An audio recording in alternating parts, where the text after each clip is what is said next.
I'm obese, shoot me in the belly. Look at all the space I'm creating, everybody! Bad monkey, bad. Oh, you got your baited so hard.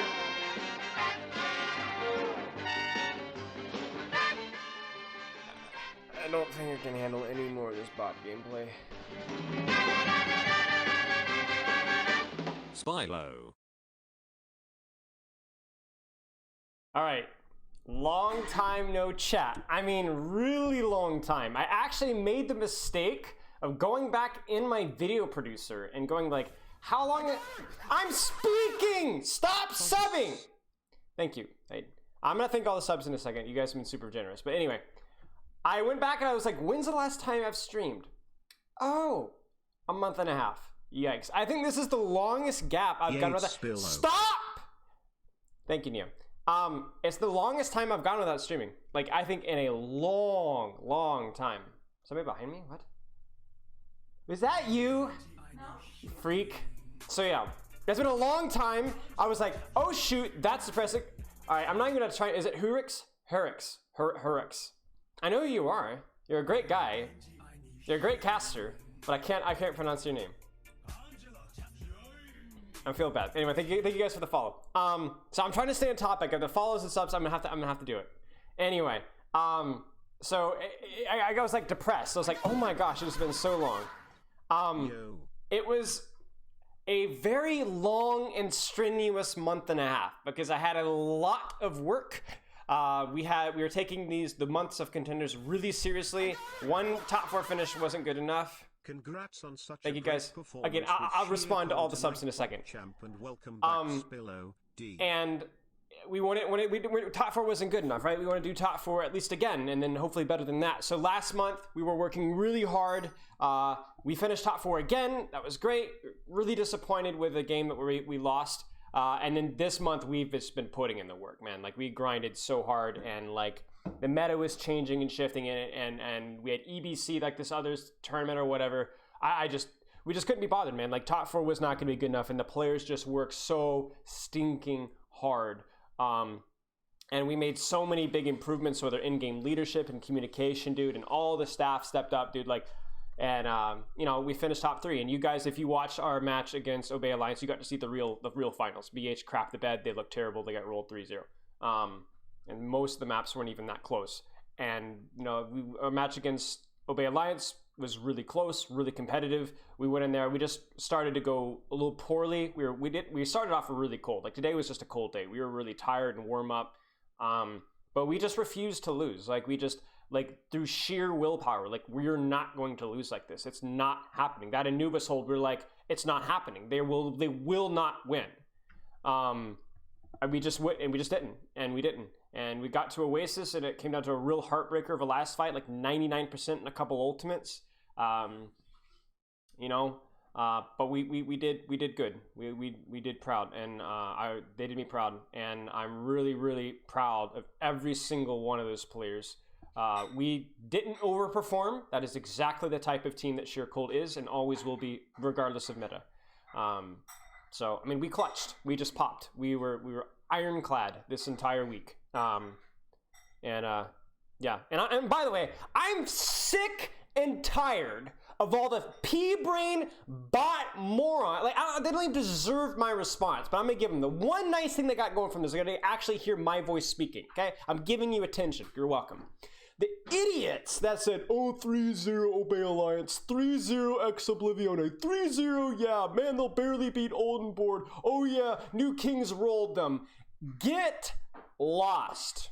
You are dumb as rocks. Anybody that unironically thinks that is like needs to have their head examined. And it happened again and again and again for people that should know better.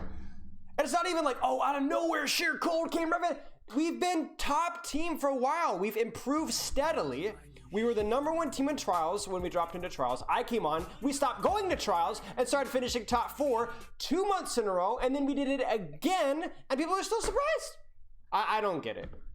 It wasn't even top 4, it was top 3 this month. We did better. Goodbye. That's, by the way, that's how you have a real conversation with your significant other. Just look at them in the eyes and with compassion and passion say, goodbye. When does Paris Eternal announce that they're signing you and tasked I with wish. building an EU contenders-based team? Anyway, so that was tilting to me, but you know what? Like at this point, it's not even they're sleeping on us; they're just completely passed out, like pass out drunk. But whatever, I won't go on and on about that. What I'm planning for stream today, just so everybody's know, is I'm very shortly gonna make a really big announcement, and then I'm going to basically just chat. I'm going to explain the announcement a little bit, and then I am going to, I'll look over whatever you guys want to look over. Like anything that if you guys want to look over contenders, if you guys want to have questions, ask Spilo, we'll go over it. We're probably not doing any VOD reviews today, but I don't know if you guys saw my announcement from last week. Your VODs and sub-VODs, I have not forgotten, they will be done. And I'm going to be doing more streams after this coming week. This week is still busy for me, but after this week, we'll be back and we'll be streaming. We'll be catching up on those VODs. I guess now is as good a time as ever to make the announcement. So I'm gonna try and go as detailed as I can. I have a whole twit longer typed up that I'm gonna be posting shortly, like maybe even midstream. But I'm gonna announce it the only way I can. AMA is not today. No, AMA is not today. No,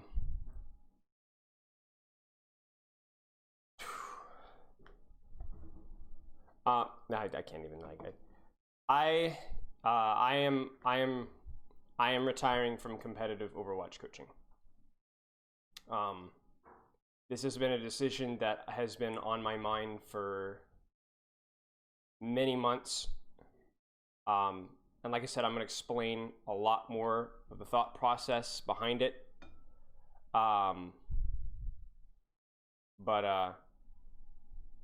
Yeah, I am. Kitty's here just in time. I am retiring from competitive Overwatch team coaching, and the short term is going to take a break. With stream and stuff, not sure exactly what the plan is. I know I'm going to be planning, at least in the short term, streaming a decent amount, but I am going to be retiring from competitive Overwatch. So I'll kind of give you guys some of the info that's going to be posted on the twit longer that explains the whole thought process behind it. No, I'm not coaching for the Gauntlet. I've talked with the staff and we've decided that I can't stick around. I have to move on. But the good news is that Sure Cold will be having another coach that I respect greatly coming in to help to fill the gap. So here's the deal, guys. I can't really go into the details. And if any of you guys do know the details, maybe I've spoken with you individually, I'd appreciate it if you guys kept it to yourself. I got an Overwatch League trial, and there weren't many coaching trials at all. There were maybe one or two available. I messaged like every team I've ever got is, except for maybe Sure Cold, is a team I reached out to and asked to trial. Nobody ever reached out to me. Nobody ever gave me an opportunity. I went out. Sometimes I would just do analysis and just say, like, I didn't even ask to trial. I would just say, this is a VOD I reviewed of you. Let me know what you think. Let me trial. Like, and I'm available tomorrow. Like, let's interview. And I did that with so many teams. And that's how I got all my trials and offers that I got, is because I took the initiative. I didn't wait because I don't trust, I didn't trust luck. I wanted to make my own luck. And, and that worked out for a long time. The same thing applied with Overwatch League, right? There were a lot of teams that were going full Korean. There were very few Western coaching slots available, and most teams just weren't even trialing. I reached out to every single... Mods, can you update the exclamation mark announcement? Thank you. I reached out to every single Overwatch League team for an opportunity at a trial. I said, this is my analysis. I can do it. Like, like chat, I'll be honest, like, I know I put up a big bravado and everyone knows I'm not like actually like this, but I really feel like I had put in the work and I knew my crap. I've learned so much about this game, man. And no one got back to me. Very few teams got back to me, and most of them just didn't respond. Not even interested in a trial, nothing. Neo, I'd appreciate it. And one team responded. And I set up a trial with them. And again, I'll go into this a little bit more in the twit longer, but the trial went very well. very, very well. I felt very confident in the trial. We were doing reviews. We were working. I can't say which team. The reviews were really, I felt really confident in the reviews, the mid-scrim feedback. I was talking with a lot of the players individually, and they felt really confident. I had an interview. Thank you, House. With one of the people in charge. Like my interview went really well. It was a good long interview. I felt like very confident in everything. And it's a confidence that comes from working through a lot of really crappy circumstances and learning a lot. Like this whole year has just been a year of crap in a lot of ways, but I've learned so much. And I felt so confident throughout the entire trialing process, and I was crushing it. I made it to the next phase, and eventually I made it to the final phase of the Overwatch League trial for head coach. I was trying for a head coach, and long story short, there was a scheduling conflict that I had let the team know ahead of time. That was going to be the case. There was nothing I could do. I could not make 2 days, just 2 days. I could be on Messenger, but I couldn't be there for 2 days out of I don't know how many, 7 or 8 or 9 days of trialing, at least up to that point. And it ended up, I came back afterwards. On the last day of trialing, I felt so confident. I had some Overwatch League level players that I was actually coaching. It was so cool. It was the coolest experience. Like there were people that I remember legitimately first getting into the game and watching Overwatch League on my little TV and being like, hey, I'm coaching this guy. Like, I know I've watched this guy since I first got into Overwatch, and I'm coaching this person. And he's saying, man, I really hope you get the job. I really like your coaching. I was like, dude, I can't believe it. Like, this is such a surreal moment. And the last day went great. Like, we made some adjustments on the fly during our trial block, and everything went really well. But long story short, I won't go into nitty-gritty detail, but the scheduling conflict meant that they weren't happy with how the trial, like they just didn't see me enough to be comfortable giving me the job.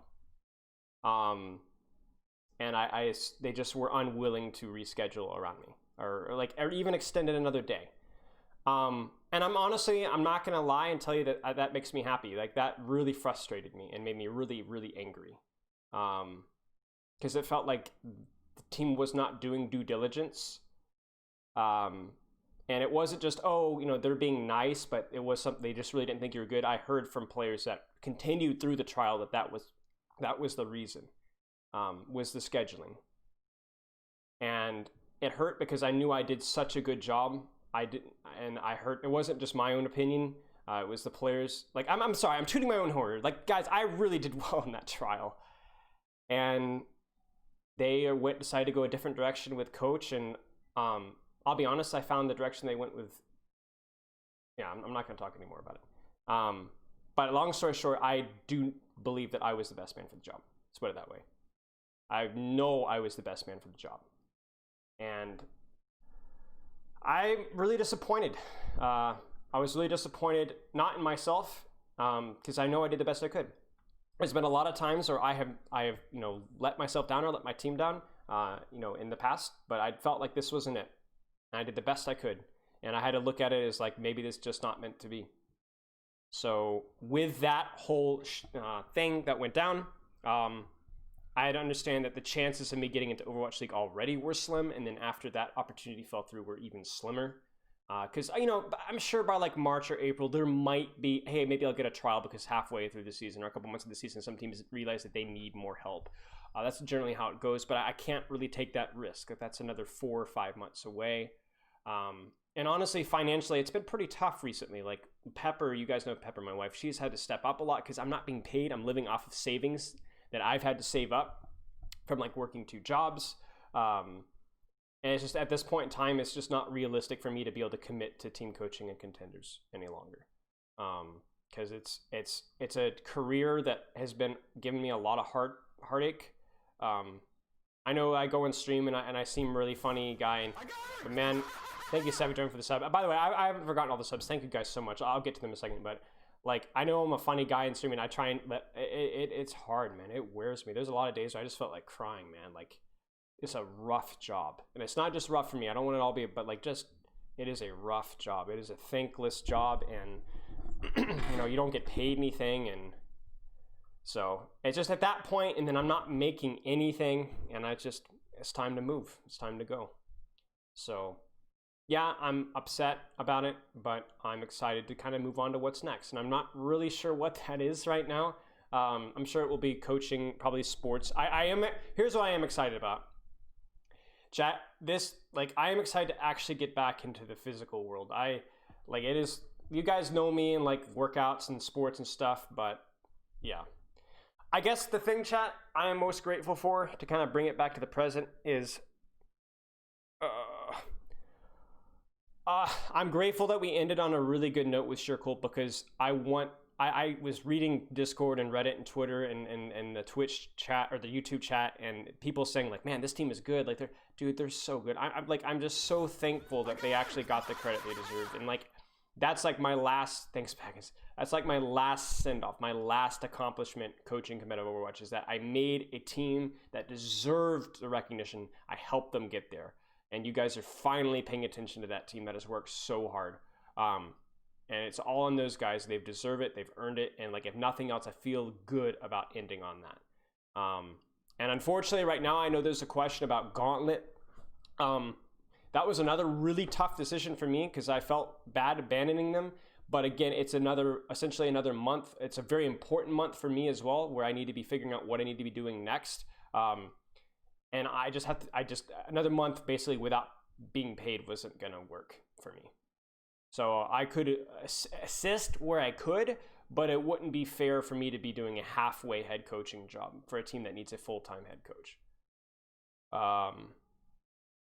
So chat, thankfully I cried a little earlier, so I don't think I'm gonna cry too much on stream, but I just feel it was a devastating moment. But chat, I'll post more in the Twit longer about like my history as coaching Overwatch. There's gonna be a lot of crazy stuff. But in the meantime, like, let's actually be positive here, man. Like, I am so grateful to Overwatch, man. I am so grateful to Overwatch, because it's been an absolute pain in the butt cheeks.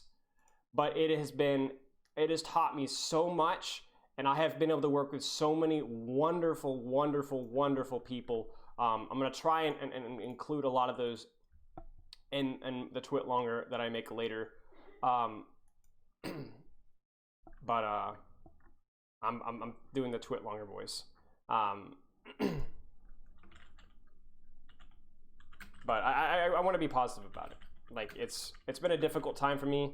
This year especially has been really hard with Uprising Academy and a lot of that stuff. But you know, I felt I felt really confident with the job I did this season. I worked so hard, and I made so much improvement. Everything that I screwed up and I learned from the mistakes of the organization that I made and the players made during Uprising Academy, I fixed it, man. Like, I fixed it, and I felt so good about this season and so good about this week.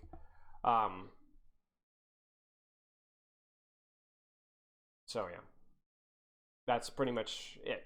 So I'm gonna be posting the Twit longer, boys.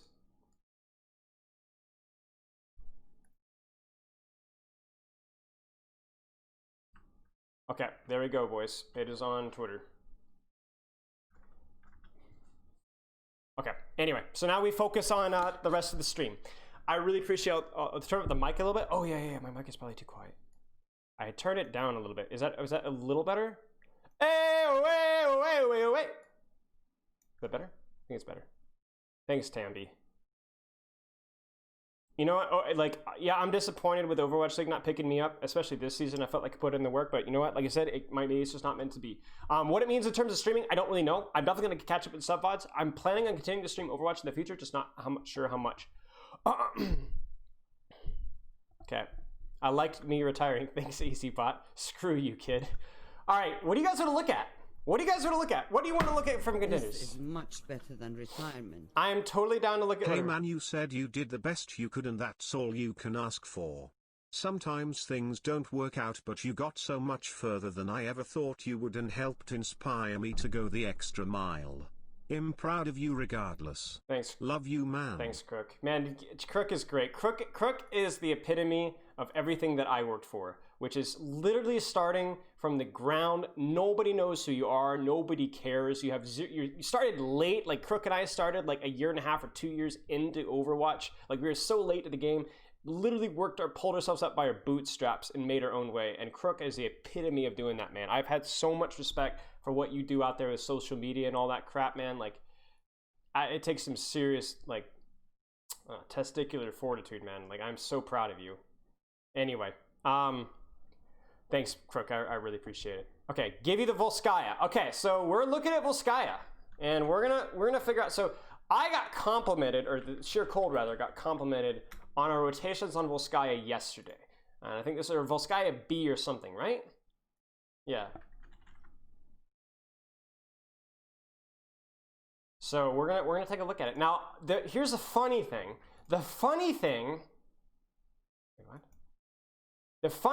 is that the replay screwed up. So you guys know how like replays, right? Well, they have replays on the official client, like which you play for. But every now and then, replays just screw up, and that replay screwed up. So there we have a whopping 2 minutes of Volskaya Industries available. Two. And that's what we've got to work with. So we're gonna have to work with the YouTube VOD, which is notorious for being pretty cruddy in terms of I mean, the client does a good job, but it's designed specifically for like, hey, it's fun to watch, not because you can catch every single overhead. So we're gonna go to Volskaya, and I think we are here, right? No, that's the wrong one. What did you guys want? Defense or attack? Defense or attack? Volskaya B. All right, defense or attack, or both? Because I could break down. I'll give you the juice. I know there's a lot of questions about like cures and stuff. Both defense, both. Okay. Both attack. Okay, well we do both then. So I was not in game, and I'm always delayed with communication, but I will give you what I can. I will break down the big brain strategy. I will spoon feed you all the juice. That sentence makes me really uncomfortable. Okay, yeah. So they cat first. So our first is pretty messy. We had a fundamental misunderstanding of how to play into Tracer, which Exoblivione did a really good job exploiting. Ready for the juice. Yeah, they did a really good job exploiting it. So credit to Exoblivione. So we adjusted it the next day, but it was a little too late. So we just won just better, but we didn't really play it properly. So like, here's the thing.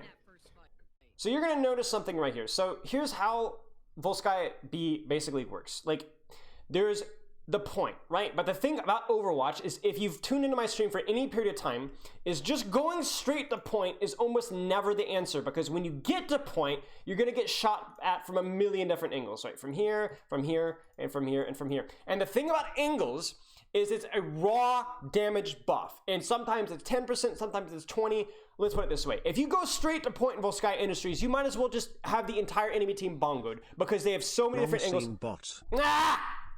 They have so many different angles on you that your shields are worthless. Like, there's nowhere to hide, there's no corners, no cover, you're getting spammed.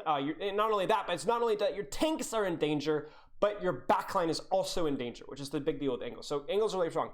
Now, this is the key thing. To get Volskaya Industries B, you have to rotate in a way that one either clears the angles, so you get the guys off of high ground, right? Or you rotate and move your whole core in a location to where the angles aren't as strong. For example, if I'm in the middle of a point, I'm getting shot at from a million different directions. That sucks. But if I rotate around this way, this angle is not very good. This angle is right in front of me, and it's really just this angle that I have to worry about. So it minimizes the danger of that. However, the meta continues to evolve to where teams go, shoot, if we let them do this rotate, we're gonna lose. So teams try to start punishing people rotating left, or even taking fights here. So if you see how we're set up right now, we have Sigma on the left, we have Bap, Orisa on main, but you can kind of see, like, let me go back a little bit. You can kind of see through the walls, like we have a couple people here and we have a couple people here. And what this is we're meant to take fights on this choke right here, and also soft, excuse me, soft pressure them as they rotate, if they rotate this way. Now, what Vastola is doing and what is possible to do is you could also go jump pad or elevator, spam them to force themselves to go back in here, and then you can go to point. But also, you don't really clear the angle, you just push them out of the way a little bit. So generally, most teams will go through something left because it's easier to deal with the angles. So that's the TLDR of Sky. Clear angles, don't go straight to point. Ashe is going top right by herself. A little lag in the stream there. We're hard spamming this choke. We don't want to let them rotate if we can. There's the rotate. We hit them with flux in the rotate. And see, this is important too. So the important thing that people have to understand is that if you take a fight, if you use an ultimate, you have to do it as 6. And that means that if Alex is going for flux here, we're not happy with just, oh, we forced lamp, we forced fortified GGs. We need to get more than that. They're using a lot of cooldowns, so we need to take a fight then and there. So you're gonna look at Shade using fortify and backbone as well, pushing up and abusing this rotation as well. Now, the danger in this is, of course, that you are pushing kind of into their angles, because if they have an Ashe at high ground, now the Ashe shoots you, and you also have to drop out in the open to do this. So we have to be confident that whatever we're doing is good enough to win the fight relatively quickly, because if we drop and push, we need to win the fight quickly, or we're going to die, because we gave up our good high ground angles, right? The important thing to note here is that we use our Flux May, which is, you know, it's almost impossible. Something's happening. Oh, SVB, thanks for the raid, man. I call you out in the twit longer, brother. You better go check that out. Thank you so much for the raid. Guys, if you haven't checked out Overwatch SVB, he is a phenomenal content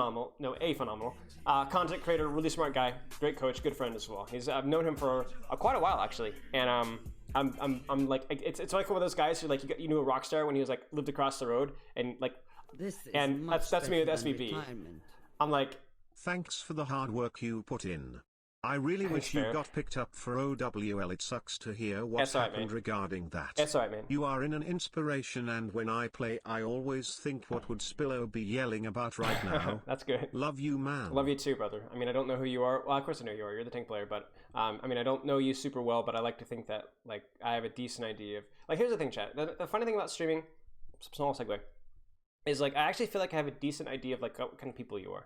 And, like, I really appreciate all the support you guys show. Like, it's really, really, really nice, because it's like, I don't know, sometimes I think about, like, man, what if we had like a big meetup, and that would be so cool, but I don't know, who knows, especially with COVID and stuff, like, who knows. Anyway, I really appreciate the donation. Anyway, we're gonna push up here. Thanks for this. I promise you, I'm gonna check this out later. I forgot about my credit card going out of date, and I told myself I will never be that guy who only subs when streams happen XD. Also, I'm finally building a new PC. Thank you. I work up to 105 I need to get, dude, what am I doing? I'm sorry. Thank you so much for the sub, but I don't have my other laptop. Why haven't I not pulled chat up? I'm all right, chat. I'm rusty on the streaming. All right, I haven't streamed in a while. I'm like alt tabbing and wrong scene, and yeah, this room, dude. I haven't done this in years. Okay, as in I haven't forgotten this stuff in years. Okay, so thank you so much for the subs. I promise I'll respond to you guys. I'm just trying to answer this question here. So the big thing here is that we have to hard commit on this, and we have to win quickly. Otherwise, we kind of give up our nice juicy positioning to drop and go kill people. So that's a little sketch. Now, the thing here is that we're using our Mail and Signal, which is essentially unbeatable. Lamp's not going to do anything about that. Rally's not going to do anything about that. Heck, you could have a trance and a beat, and because they're, half HP and then frozen, you die through the trance and beat anyway. So there's really no counter to Sigma May, at least no consistent counter. So we take this, easy fight win, GG, easy, okay? Now, we're doing this because it's a nice combo, but also because Backbone, I believe, is planning to swap off of May, because if you look at these rotations on second, do you see how big and wide open this point is? Do you see how like teams, like, if we don't land the wall here, it's more open than we'd like. So we're gonna go Hanzo into that and give ourselves, I believe we're gonna go Hanzo and give us more punish on rotates, and also give ourselves like more flexibility and actually like spamming them off of high grounds. So we'll be able to get Lucer's ultimate online as well. We just blizzard the flux. We just throw the blizzard at the bottom of the flux, and it's an easy fight win.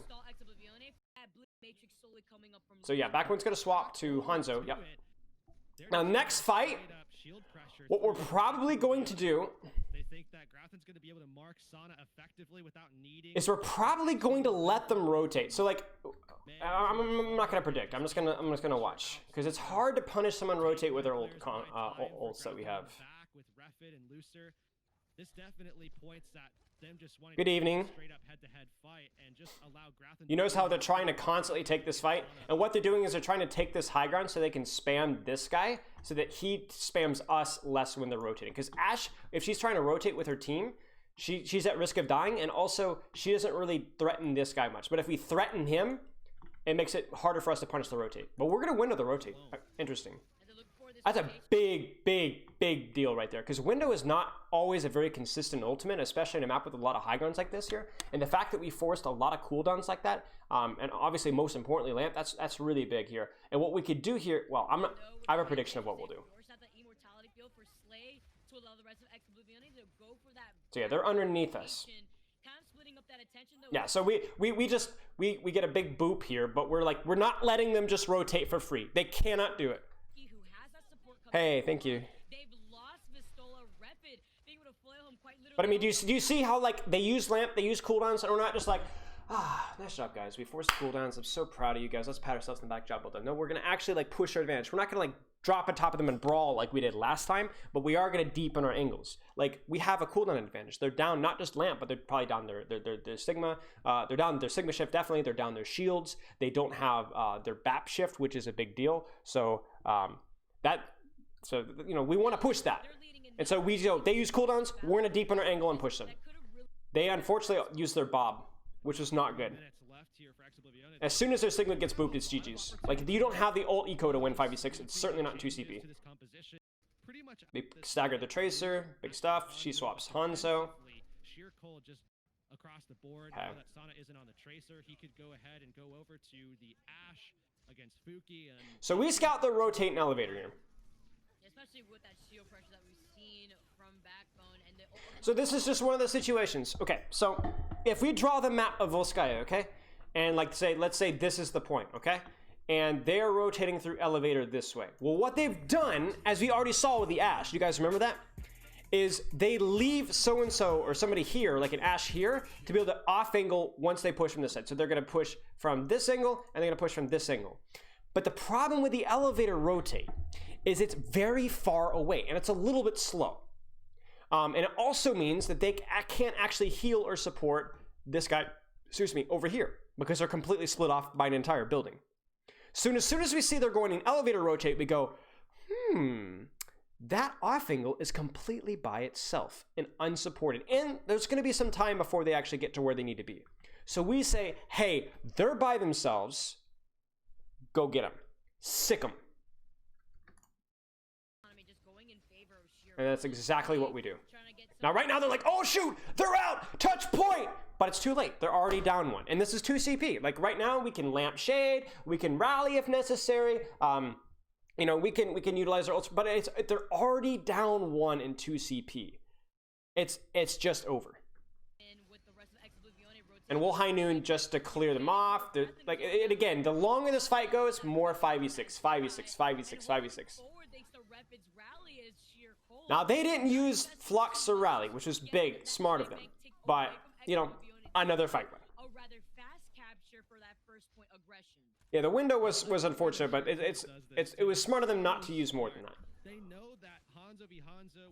Like, we are not going to let you get that good of an offing on us. It's not happening. It will not happen. You're too far away to support them, we're gonna go kill them.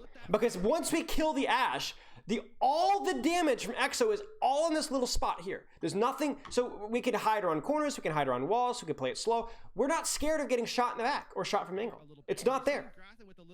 It's over. GG's.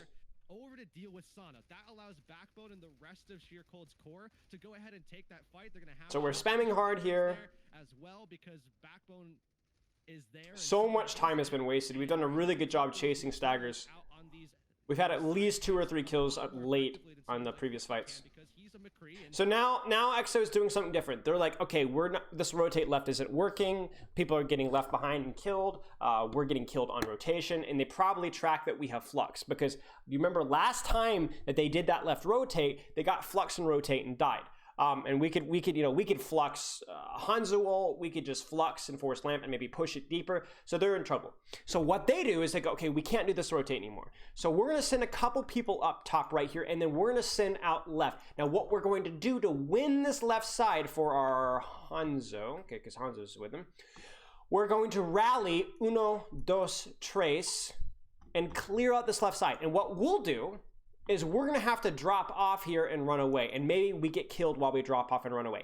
Once they clear out this left side with rally, if they don't get any kills, they're gonna drop from high ground, go touch point with their Orisa, leave the BAP and Ashe standing on high ground safely, and there's Sigma and Hanzo and Brig spamming us here. So now the angles are actually equal and actually in a little bit in their favor. So that's what they're doing. They're rallying to clear out the angle so that their Hanzo can shoot us and they can walk in the point. Fuki's and Ashe, so they're playing this incredibly intelligently. They also flux, which is a little bit of an overinvestment. With the different rotations. Like they probably could have just fluxed and won this, or they could have just rallied and won this side, or at least forced us to kite.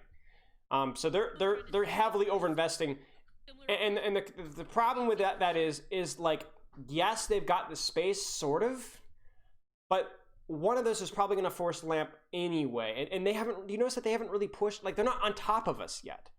Like you would want to, right now, if you're Ex-Oblivion, you want to be on top of Backbone with your rally, smacking them up. Maybe they track that we also had rally, but we clearly just used it, so they should just run into us and brawl. Like they need to run into us and brawl, and if they don't, we lose, or they lose. Because you notice how, because they haven't really won left side, we're still spamming the Orisa on point. Like if they had properly pushed this here, I'm not sure like what led to that mistake, but if they had actually cleared out this side of the map, Backbone wouldn't be able to shoot here. They go and they rotate and they flux and they rally.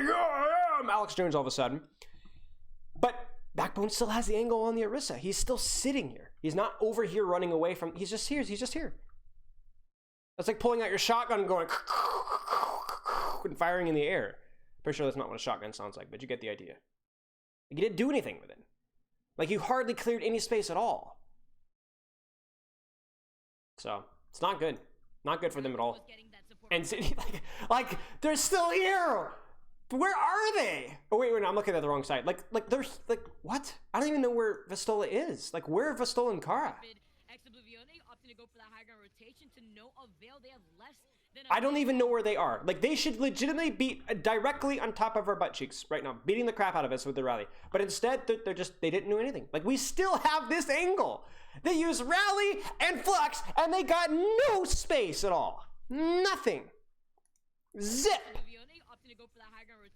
So really good work from us for realizing, okay, I guess they're not pushing and holding the angle. But I mean, yeah, that's not good if you're sheer cold. And that was such a cheap team fight win too. Like they use rally, flux, bongo, and we used bongo Hanzo ult. And we still have our own window and our flux and our high noon.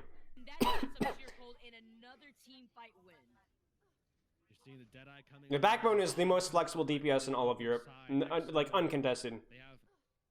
Like it's not even close.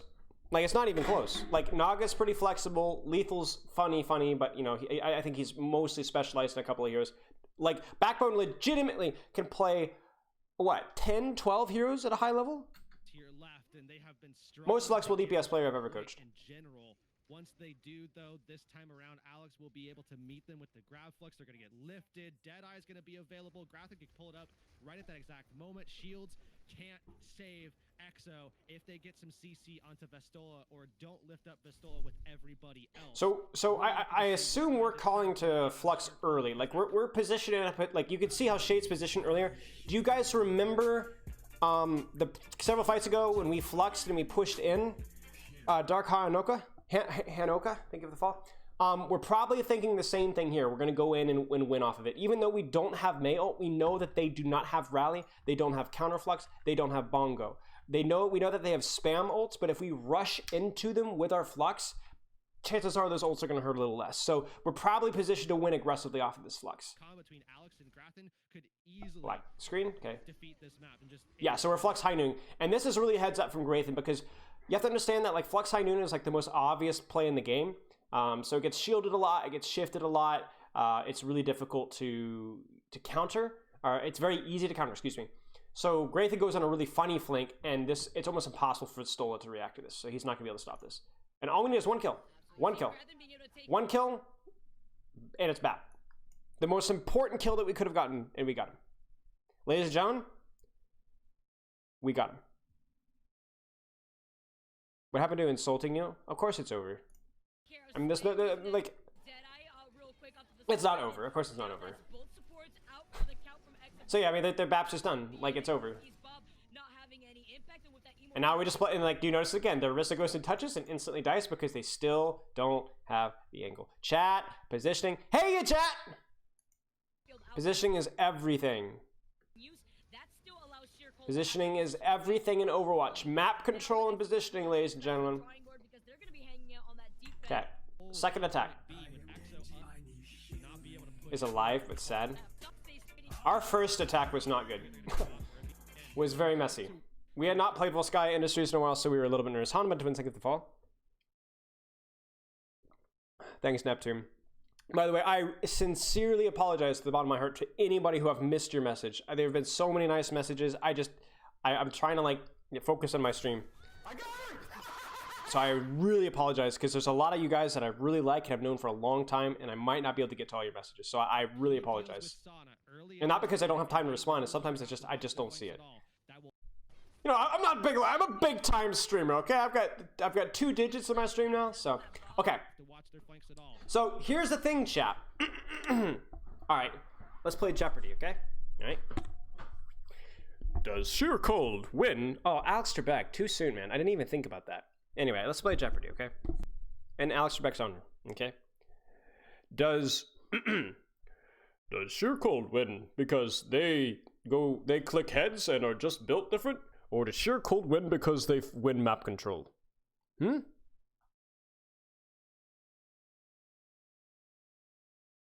have 3 digits now? It still says 99 for me. Yeah. Map control. All you clunky morons are like, Sheer Cold don't have that great mechanical players, but they're really disciplined. Shout out to Thor and Spilo. Nah, screw you guys. We're very mechanically gifted too, but we just eat our vegetables, man. Like, we eat our vegetables. Y'all don't, half these teams just out here like trolling, you know? So, we eat our vegetables, we fight for map control, and then we can click heads. So, all we have to do is win left side. If we win left side, we win the game. Now, the way ultimates work, in the way that a good friend of mine, Thor, says, is ultimates can speed up the macro game. Just like instead of fighting and slogging and fighting for left side, you know, we could just, we could rally in like these guys and clear them out. Or we could window here, or we could, window high ground and make the backup. Like, you could use ultimates to win the map, right? You could just speed up the natural process a little bit, okay? Okay, I'm sorry recently. I'm sorry it wasn't even a good analogy, okay? So Sonic, thank you for the follow. So anyway, we Sonic, hey, there's nobody on high ground, they're all stacked here. Now, do you notice, chat, what just happened? Uh-oh, Spaghetti-O! We spam shields, and boys, we get out of dodge. We get out! We give them the stanky leg, and we're in that left side faster than you could say Jiminy Cricket. The Blawfish, thank you for the follow.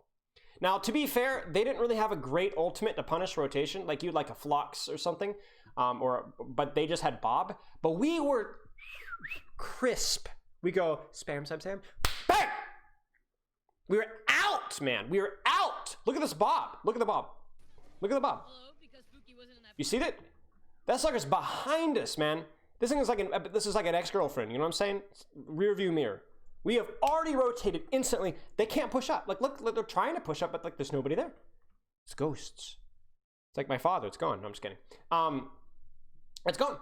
We made the rotate, and now they're in serious trouble because not only did they fail to punish the rotate, they also used an ultimate. Ha ha ha ha. Net. Okay, right. And now they're in trouble. Backwind survives. Poggers. Now we're all stacked right now, but we're not going to stay stacked because if we stay stacked, we didn't really get the map. So we're probably going to send some high ground. Yep. Poor Vistola has to drop because now there's not, 2 or 3, there's 4 coming up on him. So Vistola has to drop. So now we have lower left side, higher left side. And so if we look at the point again, and Shade walks on the point here, Shade's not going to get spammed from 1, 2. Oh, this is really confusing.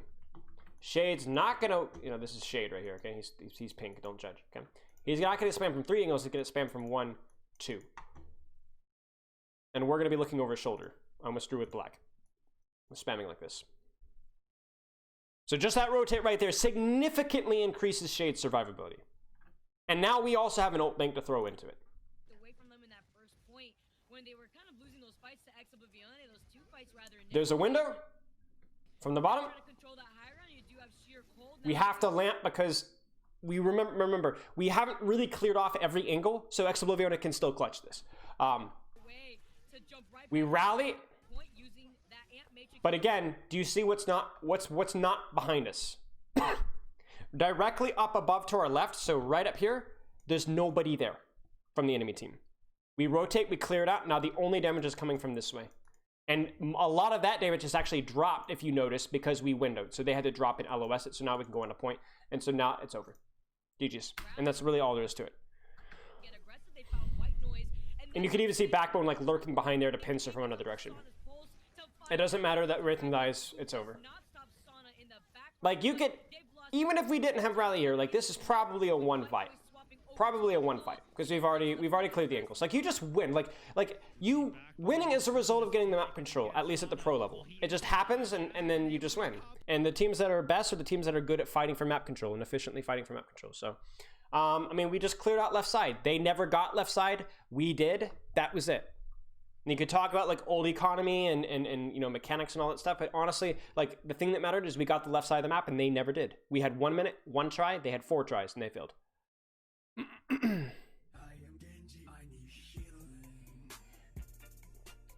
And to get those angles, it took a lot of discipline. Spyro, think of the fault. Wait, is this sheer cold Spyro? To get those angles took a lot of discipline, a lot of leadership, and everybody listening to each other. It's not just like, oh, just get the angle. Easy. Like, it's hard to do that. You know, easier said than done. Is it true that great teams make good teams like worse because Ex Oblivion looks kind of bad? Ex Oblivion is a good team. This is just not a great map for them. And to be fair, they gave us a good fight. This was not a great map for them. So don't, Ex Oblivion is one of the best teams and contenders.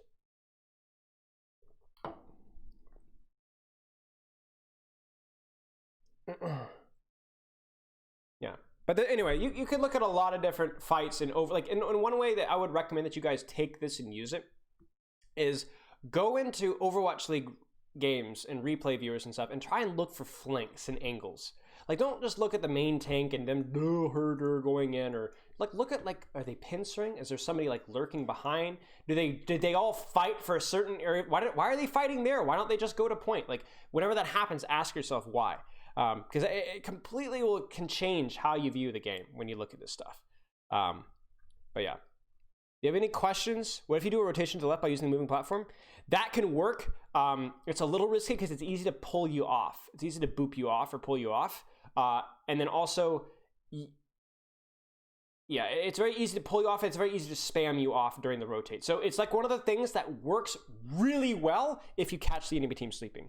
But if they're ready for it, they will destroy you. Very high risk, high reward play. Very high risk, high reward play.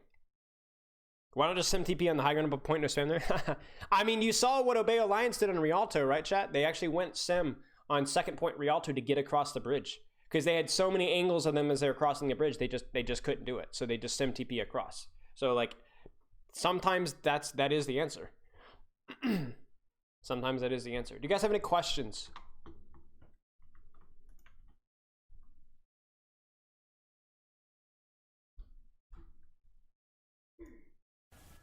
I got it!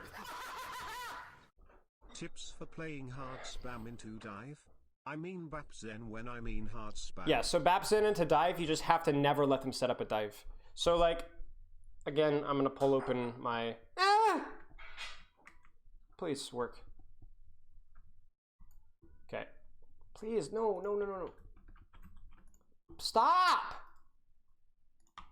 Holy cow, okay. So dive works by jumping and setting up DPS. Because like, here's the thing with dive. If you have a BAP Zen right here, and these are your tanks, and these are your DPS, If dive just goes and dives you like this, they're going to die because your support line's going to back up and as they come in, and then they're going to die. And it just can't. It doesn't work like that. Dive can't just dive in. It doesn't work. You die. So what you have to do is you have to set up your dive like here. Like you need to get like your Winston, Moira, Lucio like over here, you know, and then you need to get your Sombra behind.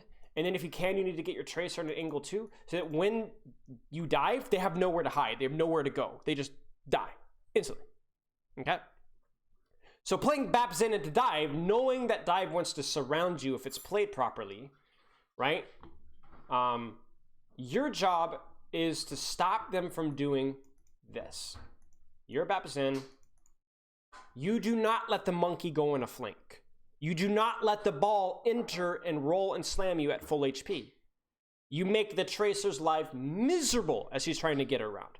You shoot the Moira as she's staging around. Like, I think that generally the easiest thing to do against dive is to shoot their tanks, but it's not just shooting their tanks. You do not let them take flanks on you. Can you do anything about a Sombra? Nah, not really. Sombra's invisible. It's hard to stop. But Monkey, Ball, Diva, Tracer, the backline, you do not let them move. You make them stay in choke. And if that means your Zen swings wide with your BAP, and you start legitimately shooting the monkey that's climbing up the stairs behind you, go. Do not let him dive in at full HP.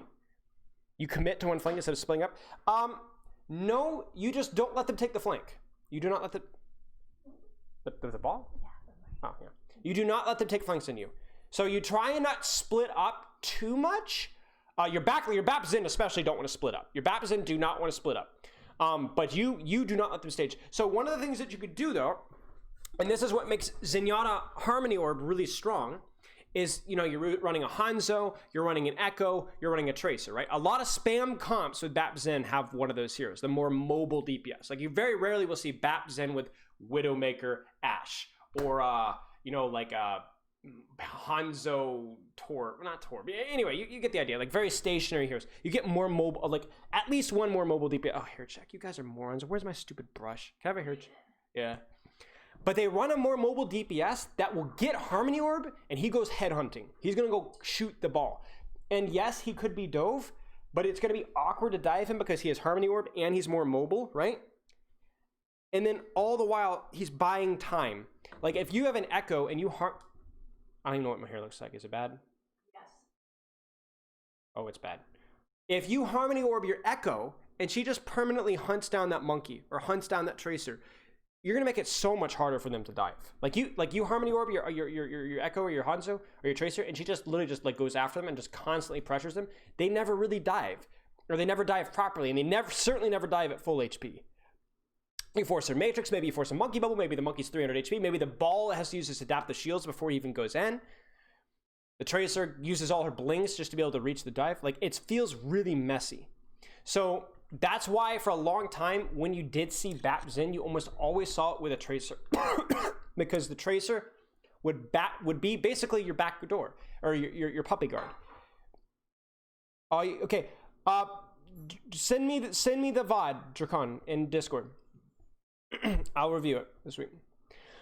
And I'll put it in sub VODs. So what you do is your Tracer legitimately just is constantly pressuring the enemy team so they never dive you or pressure you at full HP. Yeah, you try and put out as much damage before they dive. If the dive stage is a perfect dive and dives you as BAP Zen, you're going to die. It's over. You're not going to win. It's absolutely impossible. But if you're able to damage them enough in pre-dive to make it weaker, then they never really get a good clean dive off. If dive dives perfectly, you lose every single time. But it's against a lot of comps, it's very difficult to do. Okay, I'm gonna do it. Does that make sense? I wasn't very good at explaining that succinctly, but like, shut up. But I really wanted to like touch on that. I want to do some Ask Spilo, I think. I have a question. Sure, why not? Okay. Wow. But yeah, that's how BAP Zen wins. You don't play to win to survive the dive. You play to punish them before the dive happens, because if they come in at half HP, you are much more likely to survive the dive. Much more likely. Although BAP Zen nowadays is not very good, which I think somebody asked me that, and I'll explain why. Okay, let's look at Ask Spilo. I've got 1, 2, 3, 4, 5, 6, 7 questions. Thanks. A couple of these I haven't gone over, starting with 928. So it's been a while. Who plays Reinhardt on Gibraltar? The only way you play Reinhardt. Okay, chat. All right. Big brain. Why does Ryan struggle in Gibraltar? You guys just had my full thing on Volskaya. Take what you learned from Volskaya and tell me why Ryan struggles on Gibraltar. Don't just give me the easy answer. Come on. He can't fly. He can't get map control. No vertical. Exactly. Because you can push cart. Yeah, good job. Woo! But they're still all over the place. They're still on top of you from left and right and over and on plane. And they drop on you. Woo! And you can't shield that. You can only shield one direction. One direction? Yeah. So the way to play Ryan on Gibraltar is you legitimately have to go clear high ground. You have to walk up the stairs, make the monkey and diva and the ball and the Orisa drop down, and then you can drop. And even then, nothing's stopping them from going right back up again. So that's the problem. Now, there are comps like Ryan, Reaper, May, Moira, Lucio, Diva that don't really care if you get above them. Like, they're like, okay, come on, Divus, we're just going to kill you anyway. And that's times historically when Ryan could play Gibraltar, because he doesn't have a team that really cares about the angles as much. But even then, it's rough. It's not the best map to play. Like, even in GOATS meta, you would often see comps that weren't just GOATS. Yes, on C. Yeah, on C, Ryan is very good on C. Because again, there's not a lot of angles on C. It's pretty linear. But like that's a good little thing. Anytime that there's like a relevant high ground and you're playing Ryan, go clear the high ground before you go main. Like it bothers me to no end when I see people in Hanamura, point B. You guys know what I'm talking about, right? An attack, and they just go right through the choke, right through main, and they're getting shot from behind and from the left. Like no. If you're playing Ryan, you must go top right. You need to get them to drop before you go to point. You need to clear out at least one of the high grounds before you get to go to point. It's a good rule to apply. Okay, answer questions. So I have an issue where I would warm up and have got like Overwatch League Pro aim and hits to get, but after about an hour to get aim fatigue and barely hit stuff and strafing. I've been told to increase my sensitivity to help, but I have way too much muscle in my current sense to get better. Is there a way to aim fatigue keep aim consistent? Get good, kid. No, honestly, like if you're getting aim fatigue, then it's probably like your warm up is like too intensive. And honestly, you're gonna have to tough it out. You're gonna get stronger. Like if you're legitimately getting fatigued from a warm up, either your warm up is insanely strong or you're just a sissy and you need to get better. Like saying, oh, you need to increase your sensitivity so you won't be so tired. That's like saying, no, just get good. Like no, you just need to get good. I'm like, assuming that you're not playing at like 1k EDPI, you just need to be stronger. You need to be stronger. Like maybe get more sleep. Maybe you maybe your warm up is too intensive, but like maybe you're playing too much overall. Like you need to scale it back and slowly increase it over time. But increasing your sensitivity ain't it. No, definitely not. You're absolutely right that you should feel bad about increasing your sensitivity. You should not. Where's the meta now going after the soldier buffs? Wow. Sorry guys, it's been a little out of date. What's your daily schedule like if you wrote down hour blocks? Very, very, very rough estimate was generic Overwatch work early in the morning. By early, I mean like 9:30, 9. Begging for food, that's all day. So I would watch VODs, listen to leadership stuff, read books, do VOD review prep. Sometimes I'd VOD review with players. Team VOD review, 2 blocks, generally a little bit more review at the end, off and on, and then more stuff that I had to prep. So it was anywhere on this last couple months, it's only been like 9-hour days or 8 or 9-hour days, and some days even shorter than that. And then I got to hang out with my wife, which is awesome, almost every single night. But very, very, very rough schedule. Yeah. How do you know if you're qualified to coach? Usually people look at your rank, clean all coaches go, you just go for it. Like there's no like you just go for it. It's like, how do you know if you're qualified to run your own business? I don't know, man. Just go. If you feel like you have a decent understanding of the game, go for it. And I think the big thing too as a coach is like, it helps if you feel like you're an okay communicator as well. Like I'm decent at communicating, and like I'm okay. Like, or I have some experience with coaching. That helps. Like I was not the world's greatest Overwatch coach at all for a long time. Now I am, obviously. But you know, like if you have some of those skills going into it, it does help a little bit. How do you start coaching? I mean, I just legitimately found some random diamond team that wanted some VOD reviews, and that's how I went. And then I like found some random master teams that wanted coaching, and then I went for it. I literally like would go like the OW or IO Stux or Jane Discord or Eloho, whatever. Anywhere where teams are looking for coach or the OD Discord, start an open division Discord. There's a big one. Find a team that wants to coach. Go give it a shot. Trial for as many teams as you can, and go with the team that's the hardest or the highest rank or the one that's the coolest. Okay, Eminem, your mama. Can you explain the reason behind the opening of the May defensive Tuple and Nufus in the most recent continuous tournament? Sure called it versus New Kings and Bayans. And Bay Alliance didn't seem to work out very well for office including Echo. So here's the thing with the May. Why do you speak that fast? Shut your mama. No one I can tried to say shut your you. mouth. It didn't work. I don't want greens. I got cocoa. That's like putting chocolate icing on like cabbage. Stop drinking my cocoa. I made it. She makes me the cocoa and then drinks half of it. I didn't drink half. Yes, you did. Close enough. Anyway, so here's the thing. I'm gonna be honest with you. The May pick, and it wasn't just because of the May. The fact that we had to pick May because of something else kind of made me feel sad. Soup and you can drink it. Ew, I don't want Spicy. soup. But it's spicy. I'll drink it later. Scat.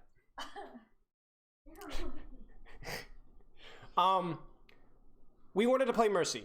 And by we, Graythan wanted to play Mercy. He felt like he was going to pop off. And he did. But it just wasn't the best strategy for our team. So we wanted to play the Mercy. And we didn't feel confident playing Mercy and playing Echo and Ashe. So like Ashe, Mercy, and Echo. Because we felt like our Echo wasn't going to be able to get enough support. Because the Mercy was going to be hard pocketing Ashe. And, you know, there's no packs for Echo. There's no pocket for Echo. So we wanted to play a relatively lower resource DPS that would pair well with it. And obviously Backbone's insane at May, so it worked out. It went okay. Like May is obviously good on that point. I would say more of our issues came with the Mercy pick than it did with the May pick. Because it really hindered our ability to like aggressively push space. It felt like we always lost the map. And then if I go into even more detail, when we kited back to point with the Mercy, we always gave up high ground for whatever reason. We have to kite to point. But when you go to point, you always put like your Ashe up on a high ground flank or your Echo on a high ground flank, and we never did that. Or your main, but we never did that with our Ashe. So we ended up giving up a lot of space, and so we always lost. So my problem was with the Mercy, not with the May. The May was the result of us going Mercy. If that makes sense. Because May doesn't care if you pocket your DPS. She's fine. Bapple healer, she's got her shift, she's cool. How do you put enough pressure on the Echo though? I mean, you have a damage boosted Ashe. Like, the idea is that whatever you lose by not having your own Echo, you get with your Ashe, and it just didn't work out. And it was not because Graythan's missing shots, it's just we didn't... The reason I really had misgivings about it is because we hadn't really practiced it. It was a very last minute adjustment, and it hadn't really worked super well from us the day before, but we had confidence with it, and we went into it. And honestly, we drew the map, so it works out, but if I'm being honest, like, I did not like the Ashe Mercy. It looks like Echo absolutely eviscerated you every time. Well, that's the thing. Like, there's a reason why not every team is, like, most teams aren't playing Mercy there. It's just not very good. But the thing you have to understand, and I said this in the interview yesterday, is, like, if I have time to where I can realistically, like, coach us into making a better decision, I will do so. But if it's in the fly, in the moment, I'm not going to destroy it. Like, confidence is more important than that. And there have been so many times where I, like, maybe didn't have a good feeling about something, but we did it with confidence and it worked out. But I would have felt way better playing Ashe Echo with Brig there. Or, you know, Ashe May. Ashe May would have been fine too. But again, it's not the May. Not the May. May is actually quite good on a lot of points. It is the fact that we played Mercy that was not good. Brig is just too good on this patch. And we had so much experience playing it with as well. Unfortunate, not a big deal. Why would teams go for Brig, the double shield mirror, as opposed to Zenyatta's extra brawl that powerful over the added spam? Boy, oh boy, oh boy. That's the real interesting. That's the real interesting question. Does anyone want to have a guess? I'm not going to make you like spell it out in detail, but does anyone want to take a guess as to why teams are still playing Brig and not playing Zen? Because there's two very important reasons why. Two big ones. Sustain Not really. Sustain isn't super. Actually, there's 3 big reasons. I would say there's 3 reasons why. Rally, yes, that's one of the big ones. Fortifying off angles, that's the other one. Rally, okay, yeah, you guys got all of them. You guys got all of them, essentially. Mixed throughout. But it's anti-dive, because Tracer is still arguably the strongest DPS in the game. You wouldn't know it this patch, but literally this entire patch is built around countering Tracer. You play Brig, you literally are playing Brig. Big part of the reason you're playing Brig is because you play Baps and you lose to Tracer. You just lose to Tracer. Like, you can play around it, you can run your own Tracer, but you end up with half the time your Baps in looking at each other trying to keep each other alive against a solo Tracer, and that's not good. So Tracer's too oppressively strong. So you have to play Brig. The second reason is because Rally is still probably the most, arguably the strongest support ultimate in the game. And the third reason why is because Brig is really good at winning space for your flankers. Like, Pack is essentially as good as Harmony Orb, but the other thing too is that she can actually put herself on an angle with a DPS and say, screw you, you're not taking this angle away from my DPS, and so your DPS gets a raw damage buff. So whatever damage that you lose from having, a Brig, you actually gain in the fact that your DPS can play more aggressively in positions that they couldn't otherwise. But that's the thing. If you go Bap Zen Black Dracon once, they instantly swap Tracer and you're in serious trouble. New Kings did well as Zen Mercy. They did okay. But even then, that's because we were just brain dead and kept playing Mei into it. If you watch the very next day, EXO rolled them with Tracer. They could not play Zen Mercy well. You put Sona, who's a decent Tracer, and it was over. Like, that's why they won. Because they went Tracer, they beat up on the Zen Mercy, and then New Kings go, oh shoot, we have to play Bat Brig, but New Kings couldn't play Bat Brig. They were the worst Bat Brig team, and so they lost. So Rally, the Brig really helps your DPS hold really aggressive angles, because she could actually physically put herself there. It's not just the armor packs. And then the fact that it makes it that you can't play Tracer. So how does Brig help a DPS take a more aggressive angle? Armor packs, and she actually physically goes with the Hanzo and shields for him. And if you try, and the thing is, it's not just the shield, it's the fact that a lot of times, hey, I see a Hanzo on an angle. Let's put our Sigma and push the Hanzo out. But you send your Sigma, and all of a sudden the Sigma sees Brig Hanzo, and the Sigma does not want to take that 2v1. If it was a Zen Hanzo, Sigma will take that 2v1 because he can shield and spam them. But if you get too close to Brig, you're gonna get bashed. You're gonna get swung at. Like, Sigma doesn't want to get close to Brig. She needs to stay. Wants to stay away. He could just, if you send a volley of damage at Zen Hanzo, they're already half HP and they have to leave. 2 volleys. Brig isn't like that. She's got more HP. She's got shield. She's got armor. Yeah. Long story, Rar. I'm not sure yet. Does anyone have any questions about Brig? With the HP nerf on live, it definitely makes her less attractive, though. I don't know if that she'll be gone. I still think she'll be decent, and I think we might see Brig Zen again. But it does mean that she's less strong again at countering dive, because she has less HP at countering dive. She can still support the off angles almost as well. Rally is still strong, although it's not quite as strong because she's not quite as tanky. But she is, she's like easier to dive and easier to pressure because she's lower HP. In the ball conference, the double shield, is the Zen Mercy just more valuable than the Brig Zen? Zen Mercy is just greedier. That just means that your Echo can play like a complete madman because she's going to get perma-pocketed. So it's really greedy. But the problem is if they run a Tracer, your Zenyatta is just instantly dead. Either your Echo is unpocketed or your Zen's dead. It's the same problem why Pharmacy Zen doesn't work very well. Thanks, Roar. Will I continue to stream? Yes, that's the plan. I don't know how long, but for the next several months, yeah. Do you really think Cyberpunk? I don't know. Everybody talks about this, but I don't know squat, dude. I don't know so little about video games. It's kind of embarrassing. I don't know anything about Cyberpunk. I don't even know what kind of game it is. I'm not gonna get that finance job at the bank. Screw finance, man. For those of you in chat I don't know, I have a bachelor's degree in finance. I was gonna go work for an Edward Jones an investment company and skip town. I didn't actually skip town, but I decided to pass. That's why I'm so intelligent, though. I have a college degree. A college degree is a direct correlation with immense intelligence, as everybody knows.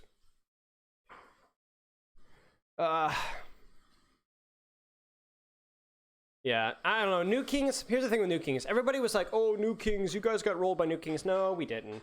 We barely lost Koth, and we went into extra innings on Anubis. And this was despite us being actual brain-dead idiots and not playing Tracer into their Zen. Like, we forced Mei, and we should have known better.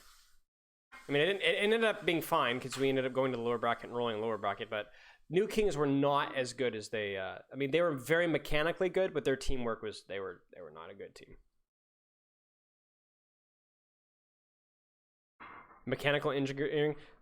Okay, here's a fun thing. I almost went into engineering. My grandfather was a big guy in engineering, and I really liked it early on, but decided not to at the last second. I'm not giving you degree advice. Don't ask me. I'm sure you could very easily find a job with an accounting degree, but I base that on zero facts, so don't take my word for it. I mean, I don't know that New Kings even have a coach. Like, the thing with New King, here's the thing with teams without coaches. The teams without coaches work if... I knew insult. All right, listen here, Brainlet. I really wish that there was a visual representation that would, like, the more hair, the beautiful hair that you grow as a result of what's inside your head, you know, pretty seeds, beautiful fertilizer, strong soil, beautiful hair. Because if there was a visual representation of what was inside your head, on top of your head, you'd be bald as an 8-ball. But yeah, we'll see. Coaching is a lot, but a lot of teams do well without a coach. Like, look at Obey Alliance. They don't really have a coach, but they have a lot of really self-motivated players that have, like, a funny strats, and it works. But most teams, I mean, really every team would benefit from a coach, but some more or less. Shut up, EasyBot. That really implies that you've stuck your head in my hair and smelled it. I'm not going to sleep tonight. Well, here's the thing with Obey Alliance. I've already said it. Obey Alliance has really self-motivated players. They have players that essentially act as stand-in coaches. So, like, I don't think it's an accident that since Naga has joined, they've looked not tremendously better, but they've noticed even better, because I know Naga, he's a really hardworking player, he's a really smart player, and he's a good leader. Chow obviously was their coach for a while, and I'm sure he operates still in that extent. And again, experienced player, smart player. Lucid fall. Like, Chow for a long time functioned like he was trialing as a coach for a while. I'm sure, as you guys know. And then you look at somebody like Hell, very experienced. Khan, like, very, very experienced, very intelligent player. So they're all like old pros. You know what I'm saying? They're all old pros. They're all really smart. They work together really well. Some teams just operate within that. I think the thing about that is, like, that doesn't work at the Overwatch League level, but it can definitely work in contenders. If you have really, really motivated, smart, talented players, you don't need a coach to do well. You would benefit from one, but also there are a lot of kind of mediocre coaches, so it's a gamble in that regard too. And Naga is a great guy. I've worked with a lot of their players. I've not worked much with Hell, Chow. Raptor used to ring for Uprising Academy a lot. He's a great main support, super slept on. Khan, obviously, you guys know about IBTV. I scouted him and picked him up phase 2 way back in the day. He's a great guy.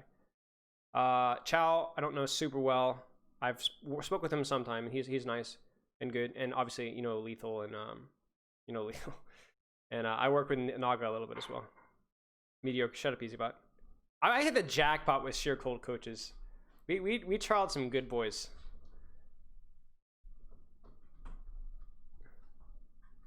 Yeah, there's a big difference between game knowledge and actually know how to teach exactly. There's a lot of coaches that aren't really good at teaching. All right, next question. Wait, how do I learn to love other characters other than my one trick, Reinhardt? Teams I joined just aren't happy with me flexing the other main tanks. I mean, there's really no life hack to it. The way I would say Smith Pants, is I would spend more time playing those other heroes. Like, give yourself like good 10, make yourself play Winston, 15 hours. Orisa, Reinhardt, Ball. Sending greetings to Thor, I will. But yeah, just like grind the other tanks that you need to play. Like, actually properly grind, and then come back and talk to me. Because it might be just they just haven't played enough of them, and then they actually turn out to be, like, because I was like that with, what hero was I like that with? Monkey? Didn't really click with me very much. Then the more I played him, I was like, hey, this guy's really fun. So it might be the way with you. But honestly, like it just depends on, like people call it like Orisa jail and Brig jail, but then it's like, what is it? What is it called when you're like whipped, but you end up like the whipping? Yeah, Stockholm Syndrome. Yeah, the Stockholm Syndrome, like the Brig thing. People are like, oh, we play enough Brig and they start liking Brig. You know, play enough Orisa, you start liking Orisa. Like, maybe that's just with you with tanks, you know? Like, they're not actually that bad. You just haven't played enough of them. But I don't like have any psychological advice to you, man. Part of it's just gonna be like, how much do you want it? How much do you want to be a good tank player versus how much do you just want to have fun? You know? Do you one trick a hero? No, I've never one tricked a hero.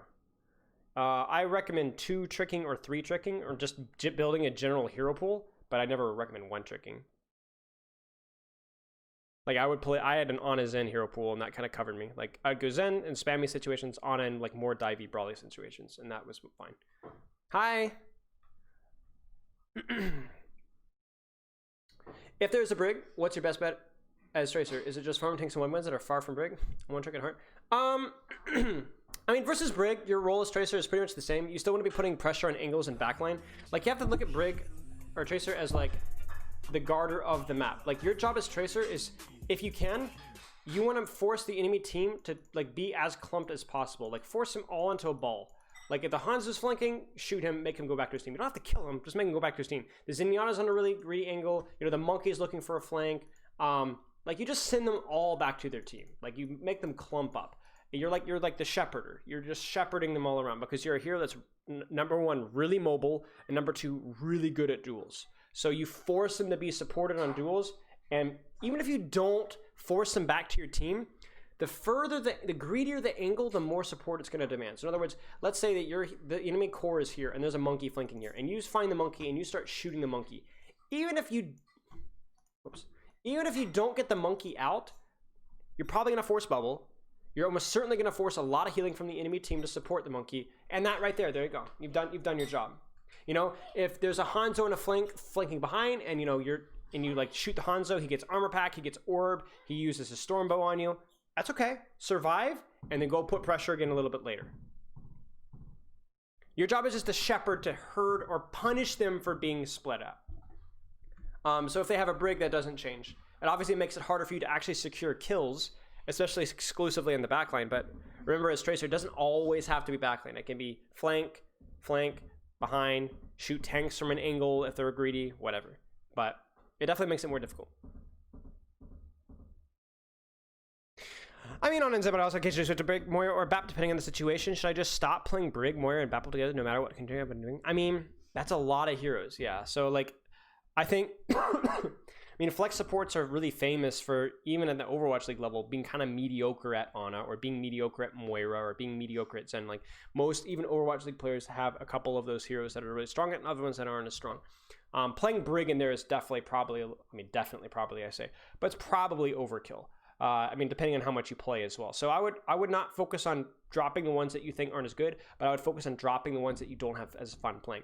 Ana, Zen, Brig, good hero pool. Ana, Zen, BAP, good hero pool. Ana, Zen, Moira, good hero pool. Any of those 3 are going to complement each other just fine. So you don't need to need a 4th or a 5th hero. 4th would be certainly not a 5th. Like playing Ana, Zen, Brig, Moira, Ana, Zen, Moira, BAP, that covers your bases. Would you say double shield is a spam comp or a brawl comp? It's a hybrid. There's hybrids are the new thing in Overwatch, which is why true flex DPS players have got to be very popular, because there's oftentimes a lot of swapping between comps. Like even in, if you look at Sheer Cold, we're a very meta driven team. We find a comp, we get really good at it.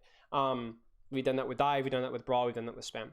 Even within the Bat Brig archetype, today we played Mercy, we played Brig, we played Mei, we played Hanzo, we played Ashe, we played, oh my gosh, she's look at her ears. We played a lot of Widow, we played Echo, we played McCree. So there's a lot of swapping within the archetypes. But I would say it's definitely more of a spam. It's like spam until you get to an advantage to where you can actually brawl. Like if you have Rally or they've got no lamp and you do have lamp. Amari, what? She's freaking out over this ball. I don't know if you guys hear this ball bouncing. Pepper's bouncing this ball and she's getting so excited.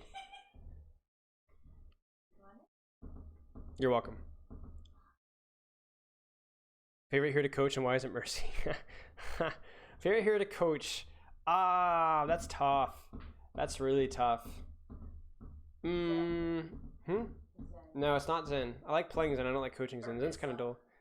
Winston's pretty fun to coach. And honestly, Ariz is actually pretty fun to coach. Orissa's not, at least in certain metas, at least at the professional level, Orissa's pretty fun to coach.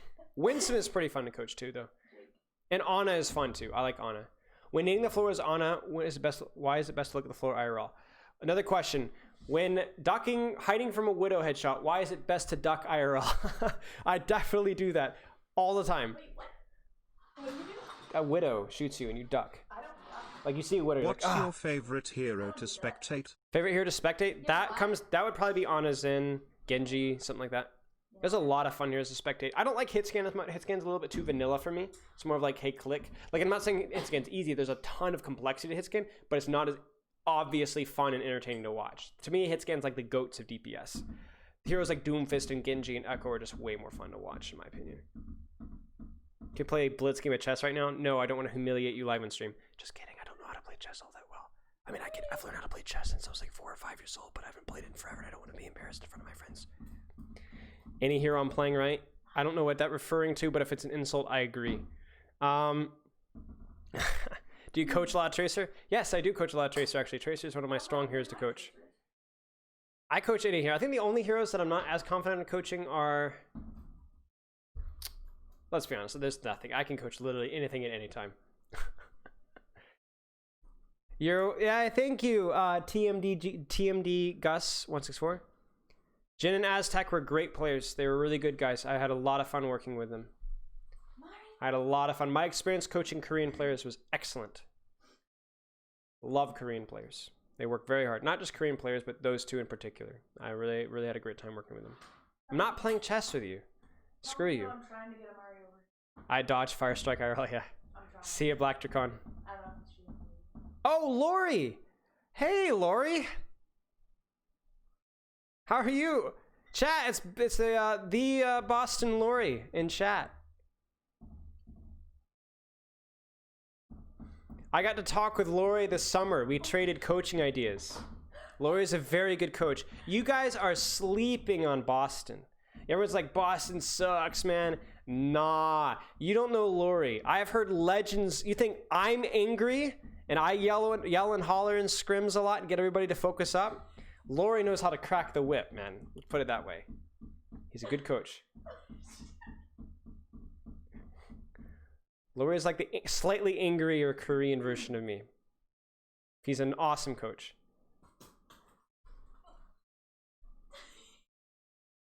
Yeah. How'd you go about finding which comps are in a hybrid comp? I mean, part of it is just like looking at what heroes are really strong. Like we said, Trace is really strong, so she defines a meta. There's a composition that's played around Bat being really strong, Brig being really strong, and Tracer being really strong, right? So then you find heroes that fill into that. Like Hans is not necessarily a really strong hero, but he fits into the comp pretty well, right? Or, you know, same thing with Mei. Mei is not exactly an oppressively strong hero, but she fits into the comp really well. Hot take, Echo is not exactly the strongest hero in the world, but she fits into the comp really well. So she works. Like metas always evolve around individual heroes, a couple heroes, but individual heroes. So you look at like let's say they buffed Rein Shield by like 500, 600 HP. You would start seeing more Reaper and Moira and Lucio. Kasaurus, thanks for the raid, mate. I appreciate it. Kasaurus, the San Francisco Shock assistant coach, no longer analyst. If you guys want to check out Kasaurus, well, shoot, I was gonna say, yeah, you do some Overwatch content. I know you did a lot of the contenders watch partying, which was a lot of fun. But I don't know if unfortunately if that's gonna be a thing. Like, I mean, we'll see until Gauntlet, so we'll see. But thanks for the raid, mate. I appreciate it. Echo is really strong individually, but she's very, very meta dependent, I think. Not very meta, but fairly meta dependent. Like there's a lot of metas that you just can't play Echo in. So yeah, like you might see a huge Lucio buff next week, and then all of a sudden Rein's being played more. And it has nothing to do with Rein being strong, it's just because Rein fits well with Lucio. So when we figure out like what is a good hybrid composition to play, find what heroes that either on your team or in the meta are really strong, and build a comp around that. Gauntlet would probably do as well? Sweet. Yeah. You're welcome for the answers. How much depth is there to primal mechanics? Because I know the 3-hit technique and practice mechanics, often I feel like I know there's others no. I mean, with the thing with primal mechanics, Gucci Ming, OW, thank you for the follow. Funny name. The thing with primal mechanics is it's not just the knowledge, it's the execution, right? It's the same thing with Genji or Tracer. Like you'll know the blink melee cancel, the blink pulse cancel, the blink 180 melee. Like you can know all the individual little things. The big yak leap of the fall, but it's actually like executing it. That's the real challenge. So you're out here like, how much depth is there to particle mechanics? I think there's a fairly amount of depth, like nothing that you couldn't get from a couple of YouTube videos, but you know, actually taking out, executing it in the middle of a match, totally different story. I see main tank players grind for hours in primal practice lobbies. Yeah, I mean, that's, I think a lot of top tier main tank players definitely do that. It is definitely a skill worth perfecting. Just what is opening better, D4 or E4? Not gonna tell you. I wouldn't want to expose you. Doing the double melee, having the patience and giving melee, yeah. So it's tough. Again, it's not so much as like the nitty gritty details, so much as the reps, right? It's like anything else. The reps. Like I could tell you how to do a backflip, but it would take me a couple days to be able to do one again, because it's been a while. I started playing this game after the double shield meta, and in most other metas, as far as I know, Sig is played in off-angles. Is that the same in double shield? Yes, more or less, depending on the backline.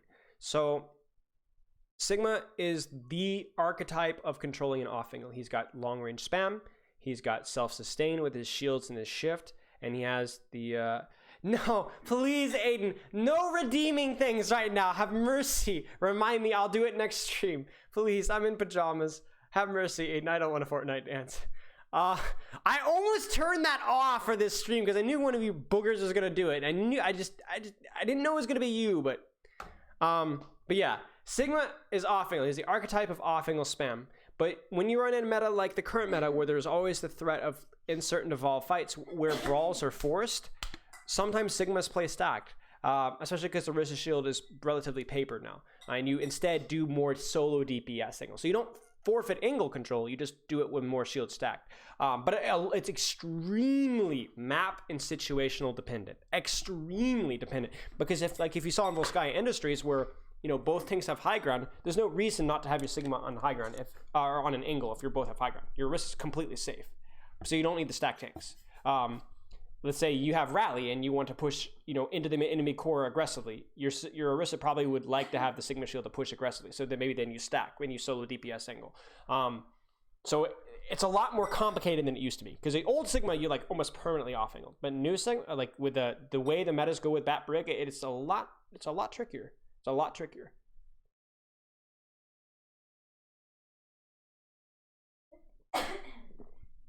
No, stop anger facing me.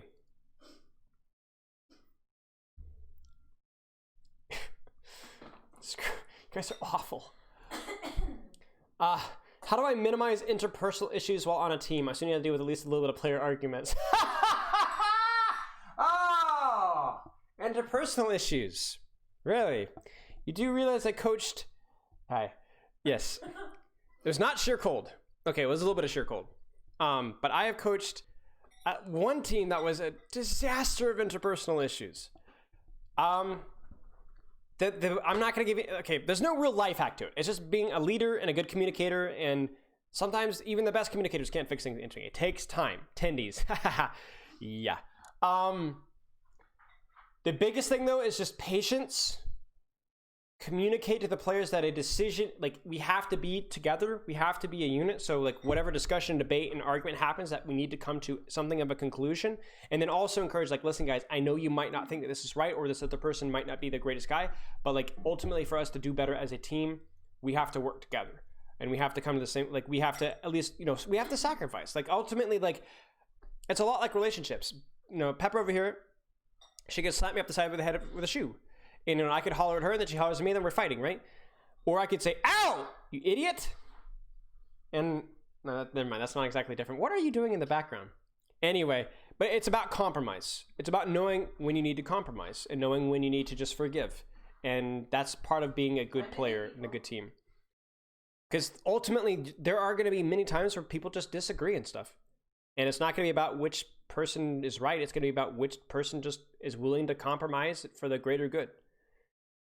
And obviously, if you're with a team where there's constant and it's just ruining your motivation to play the game, then obviously reconsider. But every team is going to have at least some interpersonal conflict, and it's going to be about you learning how to communicate and deal with it. But the big thing is that, like, understand that it's not important who's right. It's important that you guys fix the situation as best you can. It is hard, but that's how it is. And I'm telling you, that is a good skill for life. Adults need to learn to admit when they're wrong, and adults need to learn to admit not only when they're wrong, but also when it's not important for them to be right. Like you. You hear me? It's adults learn to know to admit when they're wrong, when new information has come in or whatever, and they know when I'm right, but it doesn't matter. It's not a big deal. Take the Mari, for example. Did you hear me? That's life advice for you, ladies and gentlemen. She would love to. She's grumpy. Hey, chill out. She would love to eat all the time, but she has to No learn that fussing. She can't do She that. is really grouchy. I know. Well, she was very well with that. Yeah. Thanks, you chat. Okay. For my example. How are you so handsome? Can I respect you just like you when you grew up? How am I so handsome? All right. So once upon a time, I washed up on a giant oyster shell, Wow.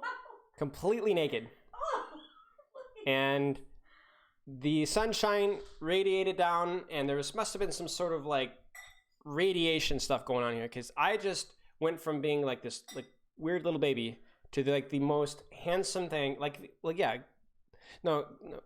Venus was based on me. That was originally I inspired that. And there's some sort of radiation going on, and I just morphed into the most handsome, intelligent, charismatic person that I know. And I know a lot of people. I know the best people. Donald Trump right there. Yeah, not sure if you guys noticed that. What is the most common mistake? Venus is gender bend. Yeah. Now I'm just that beautiful. Like there's no male or female. I am just raw beauty. That's me. Although my hair was a little different back then. Yeah. If I have a player into gonna hear, I can bring it up to him without getting butthurt. Well, be like, listen, like, okay, that's the real awkward thing. Talk to the player, be like, listen, I'm not doing a very good job playing around your playstyle. What can I do better on my end? Because you, like, maybe your Reinhardt is petting off of cooldown. You can play around that. Be like, hey, you're petting off of cooldown. What do I need to do to help you do that better? Do I need to be saving nanos for you, or like getting in an angle so I can nade the backline to go in? Like, I'm obviously, exaggerating, but like, take it upon yourself. Because like, here's the thing, Aiden. If your goal is to improve as a player, just assume that you need to get better. Like, just assume that you need to get better. And if the whole team is like, after weeks and weeks and weeks of this, and the player, like, you just still can't get any better, and the player's still inting, then kick him. Like, approach him with it, talk with him, and then kick him. But at the very start, at least, like, go in there like, listen, I need to do a better job. What can I be doing better? Play around him. You're starting to sound okay. I've always sounded okay. If anything, sounding okay is a step down from what I normally sound like. Well, there you go, Aiden. Either way, be like, I don't know, be like, talk with them, be like, hey, listen, I feel like we could be doing a better job working together. Like, let's go over a VOD together and talk about like how we're using our cooldowns. Right, so there you go. Like, hey, I feel like maybe I could be healing more so that you could be doing more damage to the enemy Ryan shield. Or like, maybe we could be putting more pressure on, like, there's like a million different ways. Hey, fine. But that's a complicated question. But start somewhere. What is the most common mistake that you see in coaching, be it Overwatch or traditional sport? Okay, you guys ready for this one? Number 1, being a garbage teacher. Like, not being able to actually teach because you don't know how to communicate properly, or you're too long-winded, or you review for 6 hours, or you overcomplicate stuff. Simple, basic concepts. That's how you win. And number 2, because coaches need to inspire leadership. Like, I'm telling you, the best thing I did all week and the week before was encourage and build leadership in my team, in the individual players, speaking up, making plans, confidence. That is such an important thing. Like, you need to know what you're doing, where you're going, and inspire confidence in players to be able to call that. And if you don't, you're going to really struggle. Overwhelming the student, yeah. So, in coaching and not just encouraging it, but we must have leadership. Some who will step up. Who's going to do it? Who's going to call? Who's going to calm? Who's going to call plays? Who's going to shot call? Who's going to call up with your ultimate? Why are you calling up the ultimate? That kind of stuff. And then making sure that when you actually teach Overwatch, it's very basic and simple. You don't overcomplicate things. Like, Goats is around for a year, right? And it still boiled down to Engel's old economy, map control. Or Engel's old economy and bubble trades, essentially. Like, there was obviously complexities with it, but it still boiled down to those basic concepts. And it didn't matter if you knew the proper ult combo if you didn't have basics down. So focus on the basics. Basic. Hey, kitty. Amari. Hi. Do you want me to ask more questions, or are you sick of me? Yes and yes. No, I'm just kidding. I'm not sure. I might take a break. Do you guys have anything else that you wanna go over? Because we've done a lot of questions. I might take a break from questions and see if you guys have anything you want to look at.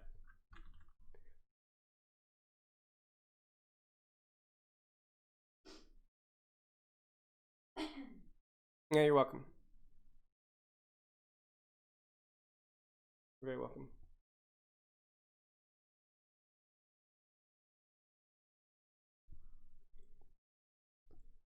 How would you dissect an enemy team count to find out what hybrid they are running? Start with tank line. Always start with tank line. Always start with tank line.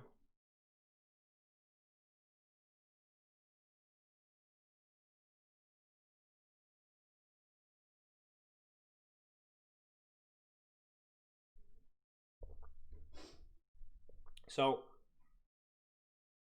if you see Ball Diva, it's a dive. If you see Ball Diva, it's a dive variant. You might see Widowmaker Zen, but it's still a dive variant, and you need to be aware of that. If you see Ryan Zarya, it's a brawl. It might be, you know, Ryan Zarya with a Bastion, but it's still a brawl. It's a brawl with a Bastion, right? Because you've got tank heroes that dictate how the map is played. Like, more so than DPS or supports even, right? So you always start with tanks. You start with tanks, and then you look at the supports, and then you look at the DPS. In my opinion. Although, honestly, I would, with DPS and supports, I'm a little bit less sure in like the priority. If that makes any sense. Like, sometimes I feel like it depends. Like, if you say like Moira Lucio, you're not going to be spamming. Like, this Moira Lucio has like essentially no spam. So even if they play like, you know, Ryan Zarya, Widow Bastion, Moira Lucio, it is hard brawl. It is not spam. There's like no damage at all besides Bastion. But then if you see like, you know, Hanzo Junk, that's pretty spammy. So I definitely start with things. Yeah.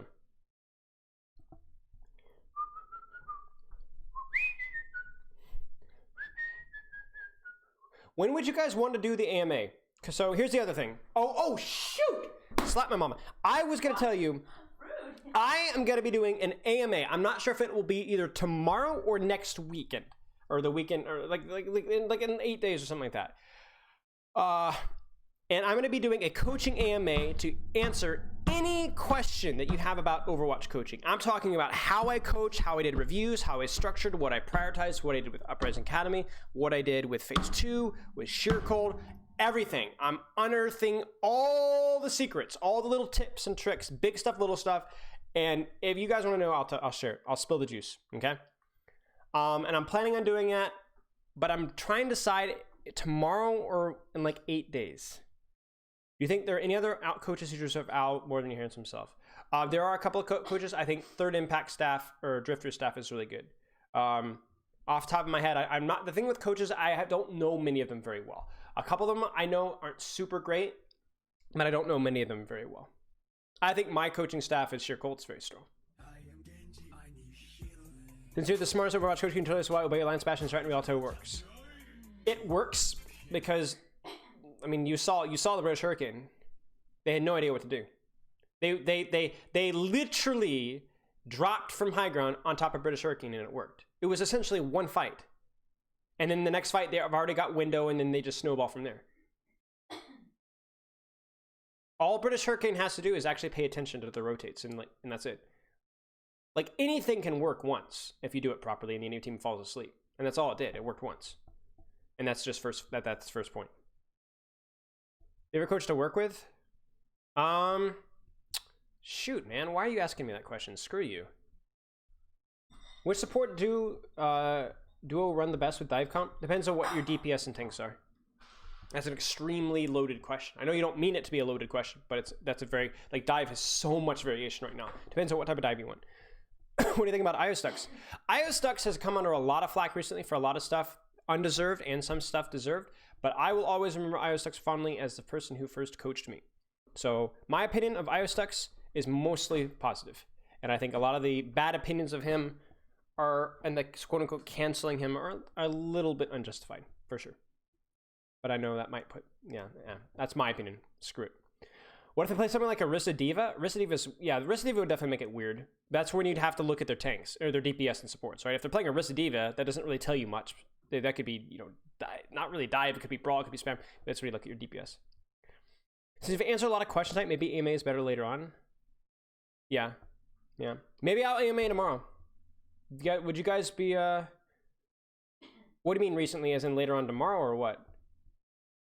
Is Echo OP? I think Echo is overtuned, but she's not OP right now. In other words, she has the potential to be dominating, but she can be bullied hard by meta. So situationally, extremely OP. Similarly to like maybe Brig, I think would be a good description. Brig is either like unplayable or in certain circumstances, or just like the only person you can play. Yeah, I think we do it tomorrow. I think we do it tomorrow.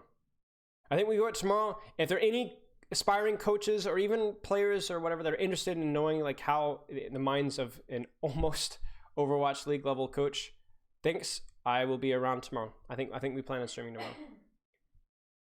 It will be earlier than today's stream for sure. It'll probably be early afternoon tomorrow. And I'll probably go for a while. Probably do some VODs as well. But yeah, I will be around. And last things, I wanted to thank all the people for all the subs and the donations and the messages. Let me go through my, I got follows from Grayley. Let's see here, catch up on the subs and such. So Sonic, Tambi with the sub, gifted to Hanbun Twins. Dolos with the 11-month sub. The bits from Uxel, Neotifa bits. Black Bishop, ready for the juice. Sub from Baggins. Savvy Drone with the sub as well. House with the sub. Dolos with the bits. Recently the sub. Congrats to the great performance. Thank you. Speakeasy with the sub. More bits from Neo. Aiden GG with this Poggers sub. Cliff with the sub. Spilo's back with Cliff doesn't play over. Or Spilo's back with Cliff doesn't play Overwatch anymore. RIP. Neo with a sub. Spike with a sub. So I really appreciate you guys for the support. And you know, we'll see what the future holds. Because honestly, like I said, I really don't know what's happening next. I really don't know. So, you know, I know I'm saying retiring from Overwatch coaching, but who knows? Like, I might continue to stream more. So it's very up in the air with what the future holds. But I really, regardless, really appreciate the support from everybody. You know, and we'll see what happens.